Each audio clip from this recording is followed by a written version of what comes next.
السلام علیکم، میرا نام ڈاکٹر سائرہ اشفاق ہے. میں کنسلٹنٹ فزیشین اور اینڈوکرائنالوجی فیلو ہوں فرام شوکت خانم ہاسپٹل.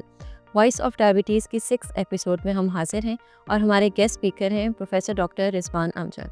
السلام علیکم. آپ اختر سعید میڈیکل کالج میں پروفیسر آف میڈیسن ہیں. جو انیشیٹو لیا ہے وائس آف ڈائبٹیز، اس کے بارے میں آپ کیا کہنا چاہیں گے؟ بسم اللہ الرحمن الرحیم. Thank you very much. I am grateful to Farmivo Pharmaceuticals for inviting me for this, I would call it awareness session. اور یہ ان کی طرف سے کوئی نیا انیشیٹو نہیں ہے. They already and always being doing all these good activities, right? And these are the need of time.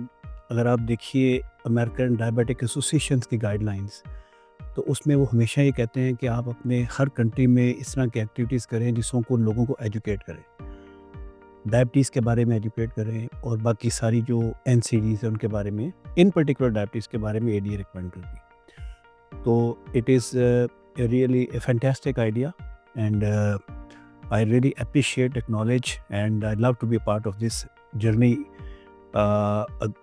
in the fight against terrorism of metabolic syndrome. آج ہم آپ سے جگر کے بارے میں بات کرنا چاہیں گے کہ جگر کیسے کام کرتا ہے اور کون سی ایسی چیزیں ہیں جو اس کو خراب کر سکتی ہیں. دیکھیں، انسانی جسم میں جگر کا رول ایک بنیادی انتہائی اہم آرگن ہے، اور ڈائٹ کے میٹابولزم کے آگے کے پروسیس کو جو ہے نا، اس کو میٹابلائز کرنا، ڈیٹاکسیفائی کرنا ان نیسیسری پروڈکٹس کو، اور ڈائجیشن میں رول کرنا، یہ اس کا بیسک فنکشن ہے. اس کے علاوہ یہ ویریس ہارمونس کے میٹابولزم کو بھی اسسٹ کرتا ہے، اور جو ویریس ڈرگس ہم یوز کرتے ہیں ان کو بھی یہ پروسیس کر کے تو انسانی جسم سے ان کے ایلیمینیشن میں اپنا رول پلے کرتا ہے. تو اگر یہ جگر فنکشن کام کرے تب ہی انسانی جسم ایک نارمل حالت میں کام کر سکتا ہے. اگر جگر کا فنکشن امپیئر ہو جائے تو اس سے پھر یہ ہے کہ انسان کو بے شمار میڈیکل ایشوز، میٹابولک ایشوز کا سامنا کرنا پڑ سکتا ہے. جیسے ہم جانتے ہیں کہ الکوہل سے جگر بہت متاثر ہوتا ہے، اس طرح کچھ اور بیماریاں بھی ہیں جیسے ہیپیٹائٹس ہے. تو ان کے علاوہ جو ذیابطیز ہے وہ کیسے جگر پہ مسئلہ اثر کر سکتی ہے؟ ڈائبٹیز جو ہے اس کا اور جگر کا میں سمجھتا ہوں کہ چولی دامن کا ساتھ، ٹھیک ہے. اس کے یہ ہے کہ یہ ایک دوسرے کو نا یہ ایگریویٹ کرتی ہیں. ڈائبٹیز اگر کنٹرول سے باہر ہو تو یہ جگر کے فنکشن کو خراب کرے گی، وچ میں بھی non viral hepatitis B C کے علاوہ کرے گی، رائٹ. فیٹ ایکیومولیشن ہوگی، اور اس کے علاوہ یہ فیٹی لیور ڈیزیز کو پروموٹ کرے گی. اگر ایک پیشنٹ الکوہل نہیں لے رہا تو اس کو عام طور پہ دیٹ از کیٹیگرائز ایز کہ اس کو non alcoholic fatty liver disease, اور اس میں پھر اس کے اگر نا بہت سارے شیڈز آ جاتے ہیں، اور اس کی جس میں میش ہے، میفلڈ ہے، یہ ساری مل ملا کے تو یہ اس کی نا اسٹیپ وائز پروگریشن ہوتی ہے. تو ڈائبٹیز اور جو لیور کا پرابلمس ہیں، ان کا دونوں کا چولی دامن کا ساتھ ہے. اگر ڈائبٹیز کنٹرول نہیں ہوگی تو لیور فنکشن خراب ہونے کے پورے چانسز ہیں، اور اب یہ بہت بڑا چیلنج بن چکا ہے. اب جیسے جب ذیابطیز کے مریض ہوتے ہیں تو ان میں کئی جگہوں پہ چربی جمتی ہے جس کو وسٹرل فیٹ کہتے ہیں. اسی طرح جب جگر میں چربی جمتی ہے، ہیپیٹک، جس کو آپ نے بھی بتایا میش کے نیم سے ہم کہتے ہیں، تو اس کے اندر جگر کا فنکشن کافی خراب ہو جاتا ہے. تو اس کو ہم ارلی تشخیص کیسے کر سکتے ہیں؟ دیکھیں، اس میں سب سے امپورٹنٹ بات یہ ہے کہ پیشنٹ کو یہ ڈپینڈ کرتا ہے کہ پیشنٹ کو سمٹمس کیا آ رہی، اور یاد رکھیں کہ سم ٹائم سمٹم کوئی نہیں بھی ہوتی، ٹھیک ہے. لیکن عام طور پہ اگر پیشنٹ کو بھوک کی کمی کا شکار ہو رہا ہے، رائٹ، اور اس کو ڈسپیپسیا، بلوٹنگ ہو رہی ہے، پیٹ میں ہوا، گیس ہو رہی ہے، اور نوزیا ہو رہا ہے، وومٹنگ ہو رہی ہے، یہ وہ عام علامتیں ہیں جو انڈیکیٹ کرتی ہیں کہ پیشنٹ کو لیور سے ریلیٹڈ کوئی ایشوز آ رہے ہیں. یہ کامن ہے. Low grade non specific fever, patient کہتا ہے ڈاکٹر صاحب مجھے بخار ہوتا ہے، کئی مرتبہ بخار ہو رہا ہوتا ہے، کئی مرتبہ یہ اس کی فیلنگ ہوتی ہے کہ بخار ہو رہا ہے. یہ وہ عام علامتیں ہیں، کمزوری، تھکاوٹ، نکاہت، یہ سارا کچھ. اس کے علاوہ صرف یہی علامتیں نہیں ہیں، اس کے علاوہ اگر بعض اوقات لیور کی پرابلم بڑھ رہی ہوتی ہے اور انسان کو پتہ نہیں ہوتا، ٹھیک ہے. اور اس صورت میں اگر ان چیزوں کو، آنکھوں کا پلاہٹ ہونا، جانڈس ہونا، وہ پھر ڈیزیز پروگریشن کے ساتھ ساتھ علامتیں ورس ہو سکتی ہیں. جیسے کہ پاؤں پہ سوج پڑ سکتی ہے، جیسے کہ پیٹ پھول سکتا ہے، پیٹ پہ پانی پڑ سکتا ہے. اسی طرح جسم پہ نیل نشان پیدا ہو سکتے ہیں. یہ عام طور پہ ہمارے ملک میں یہ 1996-7 میں جب ہیپیٹائٹس سی کا ٹریٹمنٹ نیا نیا شروع ہوا تھا، یہ پیچیدگیاں اس وقت بہت دیکھی جاتی تھی، اور اس وقت بھی بہت سارے پیشنٹس ایسے ہوتے تھے جن کو ہیپیٹائٹس بی سی نہیں ہوتا تھا، لیکن ان کو یہ خون کی الٹی کھانے تک آ سکتے ہیں، بیہوش تک ہو سکتا ہے پیشنٹ، پاؤں پہ سو جائے، یہ سب کچھ ہو سکتا ہے لیور کی ڈیزیز پروگریشن کے مطابق.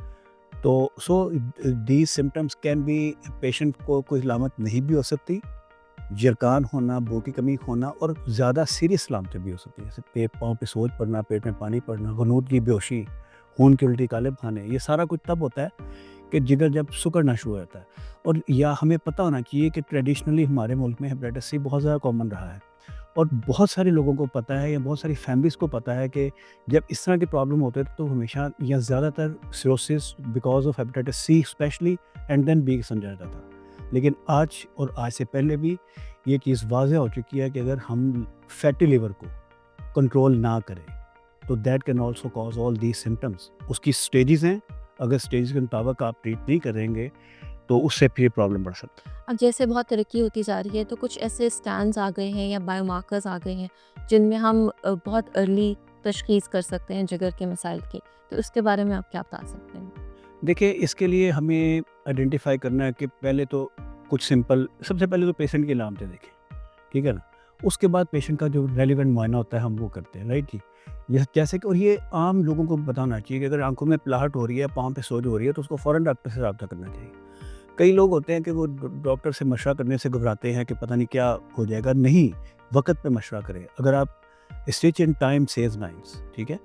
تو دوسری بات ہے کہ آپ کا کویسچن کہ سمٹمز اور علامتوں معائنے کے بعد پھر آپ بلڈ کے ٹیسٹ کراتے ہیں، ٹھیک ہے جی. اس میں کہ آپ سادہ سی بی سی کرائیں، اس سے آپ کو انفارمیشن ملتی ہے. اگر پلیٹلیٹ کم آ رہے ہیں، آج کل ہمارے ملک میں تمام لوگوں کو زیادہ تر کو پتہ ہے کہ پلیٹلیٹ بھی کوئی ٹیسٹ ہوتا ہے، اور دوسری بات یہ ہے کہ پلیٹلیٹ کم آ رہے ہیں، وائٹ سیل کم آ رہے ہیں، یا ہیموگلوبن کم آ رہے ہیں، تو اس کا تقاضا ہے کہ اور ٹیسٹ کیے جائیں. پھر آپ simple A L T, A S T, liver function test کراتے ہیں. اگر وہ بڑے ہوئے ہیں تو ہم دیکھتے ہیں کہ کیا پیشنٹ کو ہیپیٹائٹس بی یا سی ہے کہ نہیں. اگر وہ نہیں ہے تو پھر ہمیں سوچنا چاہیے کہ اس پیشنٹ کو کوئی فیٹی لیور سے ریلیٹڈ مختلف سٹیجز ہو سکتی ہیں. اسی طرح البومن لیول ہوتے ہیں، الٹرا ساؤنڈ ہم کراتے ہیں. الٹرا ساؤنڈ پہ ہمیں پتہ چلتا ہے کہ اس پیشنٹ کو فیٹی لیور ہے کہ نہیں، بیسک ٹیسٹ ہے. لیکن اب ہماری پاکستان میں بھی اور ہر جگہ پہ فائبرو اسکین آ چکا ہے. یہ ایک بہت اعلیٰ قسم کا ٹیسٹ ہے، بڑا افیکٹو ہے، اور اس کا یوز دن بدن بڑھ رہا ہے. اس کی ویلیو بہت زیادہ ہے، کیونکہ یہ ہمیں کیٹیگرائز کرتا ہے کہ لیور کی جو سختائی ہے یا سٹفنس ہے وہ کس لیول کی ہے، ٹھیک ہے. کیا یہ سمپل ہے؟ پھر یہ کیٹیگرائز کرتا ہے کہ F1 ہے، F2 ہے، F3 ہے، 4 ہے. تو عام پبلک کے اویئرنیس کے لیے میں بتانا چاہوں گا کہ F1 میں مائلڈ فائبروسس ہوتی ہے، مائلڈ فیٹی ڈیپوزیشن ہوتی ہے. F2 میں وہ بڑھ جاتی ہے، F3 میں مزید بڑھ جاتی ہے، مائلڈ، ماڈریٹ ٹو سیویئر. اور یاد رکھنے کی بات یہ ہے کہ اگر یہ F4 پہ چلی ہے تو یہ ریورسیبل ہے. F3 تک ریورسیبل ہے، اور F3 آنورڈ ریورسیبل. لہٰذا ہم نے جو کرنا ہے شروع میں کرنا ہے. اگر ہم پریونٹیو میئرز نہیں وقت پہ لیتے تو اس سے ہمیں پرابلم بڑھ سکتا ہے. تو اب ہم جو ذیابیطیز کے مریض ہیں ان کو ہم کیا یہ ہدایات دے سکتے ہیں کہ شوگر کے کنٹرول کے لیے تو ہم ان کو خوراک میں بتاتے ہیں، تو اس کے علاوہ وہ جگر کے لیے بھی کون سی چیزوں کا پرہیز کریں؟ دیکھیں، انہیلدی ڈائٹ سے بچیں، ٹھیک ہے. ان کو number 1 they need to reduce unhealthy diet. اب وہ کیا ہے وہ بھی آپ کو بتا. دوسری نمبر پہ ان کو they have to promote physical activity. Physical activity ایک سب سے زیادہ نگلیکٹڈ پورشن ہے ہماری لائف میں، ہمارے پاکستانیوں میں. سیڈنٹری لائف سٹائل یہ بہت خطرناک چیز ہے.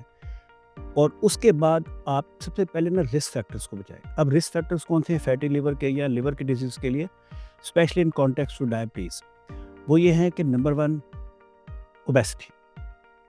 اوبیسٹی جو ہے یہ موٹاپا جس کو ہم لفظوں میں کہتے ہیں، یہ ایک ایسا بیج ہے، یہ ایک ایسا جیسے گملہ ہوتا ہے، گملے میں آپ بیج لگاتے ہیں تو اس سے پودا بنتا ہے، اور پودے میں صاف ذرا مختلف شاخیں نکلتی ہیں. تو اوبیسٹی ایک ایسا بیج ہے کہ اس کی جو شاخیں نکلتی ہیں اس میں ایک بلڈ پریشر ہے جس کو ہم ہائپر ٹینشن کہتے ہیں، ایک ڈائبٹیز ہے، تیسرے نمبر پہ فیٹی لیور ہے، چوتھے نمبر پہ یورک ایسڈ کا بڑھنا ہے، پانچویں نمبر پہ کولیسٹرول کا بڑھنا ہے، چھٹے نمبر پہ خواتین میں پی سی اوز ہو سکتی ہے. اسی طرح ٹرائیگلیسرائڈ بڑھ سکتے ہیں، پاؤں پہ سوجیں آ سکتی ہیں. اور یہ الٹیمیٹلی کیونکہ ادھر از multi organ cross talk in obesity. تو یہ ہم نے ہر چیز کو کنٹرول کرنا ہے. ہم نے اپنے فزیکل ایکٹیویٹی کو پروموٹ کرنا ہے, اور ہمیں ہمارے ملک میں ہر پاکستانی کو پتہ ہونا چاہیے کہ اس نے کتنی فزیکل ایکٹیویٹی کرنی. امریکن ہارٹ ایسوسیشن کی ایکسٹینڈڈ گائیڈ لائنز ہیں کہ ہفتے میں 150 منٹ سیر کریں. اگر ہم ہفتے میں 150 منٹ سیر کریں گے تو آٹومیٹکلی ہماری بے شمار مسائل لیور سمیت ہونے سے رک جائیں گے, اور نہ صرف لیور بلکہ ڈائبٹیز کنٹرول ہوگی, بلڈ پریشر کنٹرول ہوگا. اس میں کافی ایک ڈسکشن آج کل چل رہی ہے کہ نا جو ریفائنڈ آئلس ہیں وہ پرو انفلیمیٹری ہیں, انفلیمیشن بڑھاتے ہیں, نقصان کر سکتے ہیں, اور دیسی گھی کے فوائد بتائے جاتے ہیں. تو آپ کے خیال میں آپ اس پہ کیا بتا سکتے ہیں, کون سی چیز بہتر ہے, کون سی چیز دیکھیں avoid کریں؟ ہمیں جو ہے نا آئلس کو بھی ہمیں ایک طرح آپ کو پتہ ہے کہ ہوتا ہے سیچوریٹڈ, ٹھیک ہے نا. یہ ہمیں اپنی ایسی ڈائٹ لینی چاہیے جس میں سیچوریٹڈ آئل کا کانٹینٹ کم سے کم ہو. اور جو ریکمنڈیشن ہے وہ یہ ہے کہ اب یہ نہیں ہے کہ ہم اگر ایک فرض کریں ایک پیشنٹ کا وزن 120 کلو ہے, ہم یہ کہیں گے کہ اس کو یہ سیچوریٹڈ آئلس کنٹیننگ چیزیں کم لے.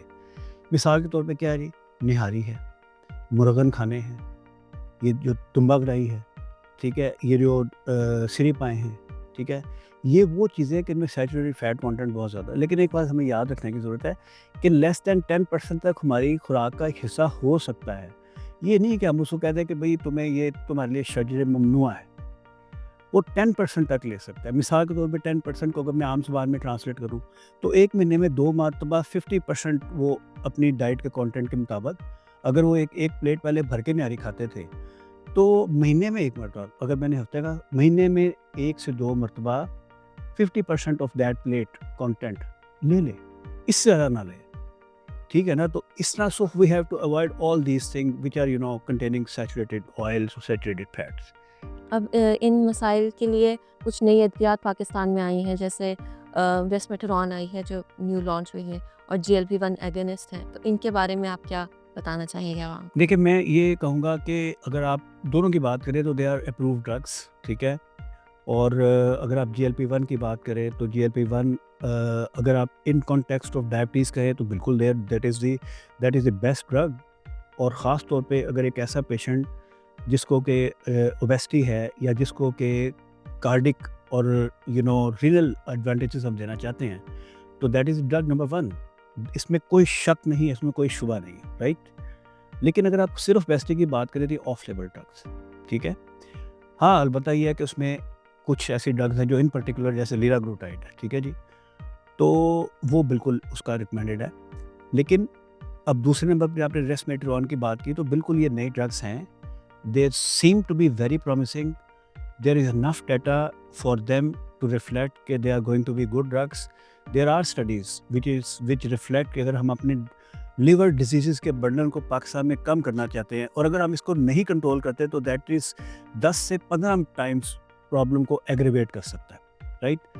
تو اگر ہم ان کو ہم کیٹاگرائز کریں, ہم اپنے پیشنٹ کو سلیکٹ کریں کہ کس پیشنٹ کو ہم نے دینا, تو پھر اور ٹائملی دیں, تو پھر yes we can have certain benefits. Resmetirom is a good drug, it is a novel drug, and اگر اس کو F2 F3 کلاسیفیکیشن تک اسٹیجز تک ہم دیں تو yes we can prevent patient from going to the liver transplant. کیونکہ liver disease جو ہے اس وقت it is one of the leading cause of liver transplant in world, especially under people جو کہ 50 ایئر سے کم ہیں. تو ہمیں بالکل یہ دوائیاں بالکل بنتی ہیں, یہ دوائیاں. آپ جو عوام کے لیے کون سا ایک میسج دینا چاہیں گے ذیابیطیز اور جگر کے لیے؟ دیکھیں ڈاکٹر صاحبہ, آپ نے بڑا اچھا بھی سوال کیا کہ آپ نے ریسمیٹرون کی بات کی, آپ نے GLP-1 کی بات کی. تو میں اپنے پبلک کو یہ پیغام دینا چاہوں گا کہ آپ prevention is better than cure, ٹھیک ہے. اگر آپ پرہیز کریں گے, اور پرہیز کیا کریں گے میں آپ کو بتاتا ہوں کہ نمبر 1 ڈائٹ, ٹھیک ہے, اپنی ہیلدی ڈائٹ لیں. آپ بازاری کھانے, پروسیس میل, یہ ان چیزوں سے بچیں.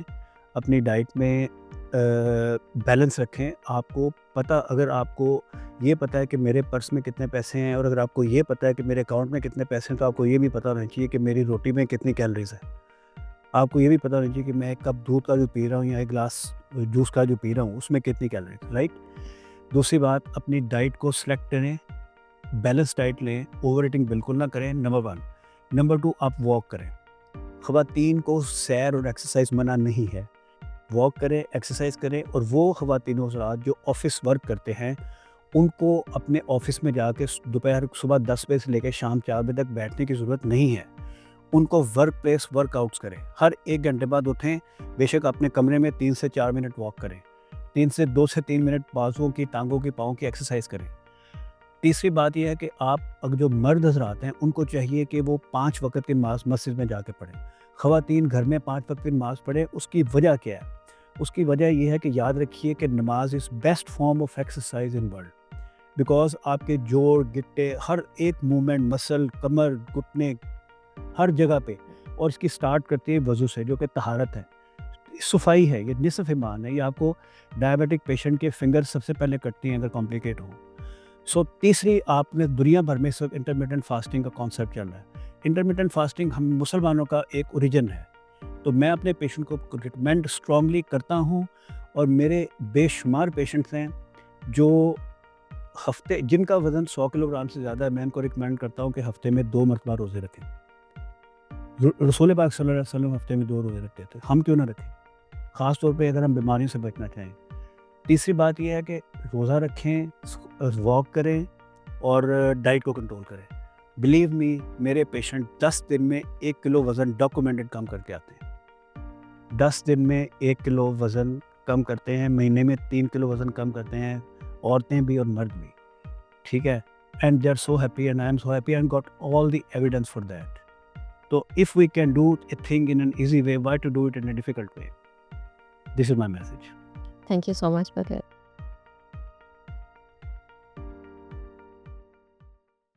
فارمیوو آپ کے لیے لایا ہے آپ کا اپنا پرسنل ڈائبٹیز اسسٹنٹ ڈائیباٹ، جس کی مدد سے آپ اپنا اور اپنے چاہنے والوں کا فری ڈائبٹیز رسک اسسمنٹ کروانے کے ساتھ ساتھ ڈائبٹیز کے بارے میں مکمل معلومات بالکل مفت حاصل کر سکتے ہیں. تو ابھی اپنے پرسنل ڈائبٹیز اسسٹنٹ ڈائیباٹ کے واٹس ایپ نمبر 0333032262 پر رابطہ کریں. فارمیوو کا خواب ایک صحت مند معاشرے کا قیام.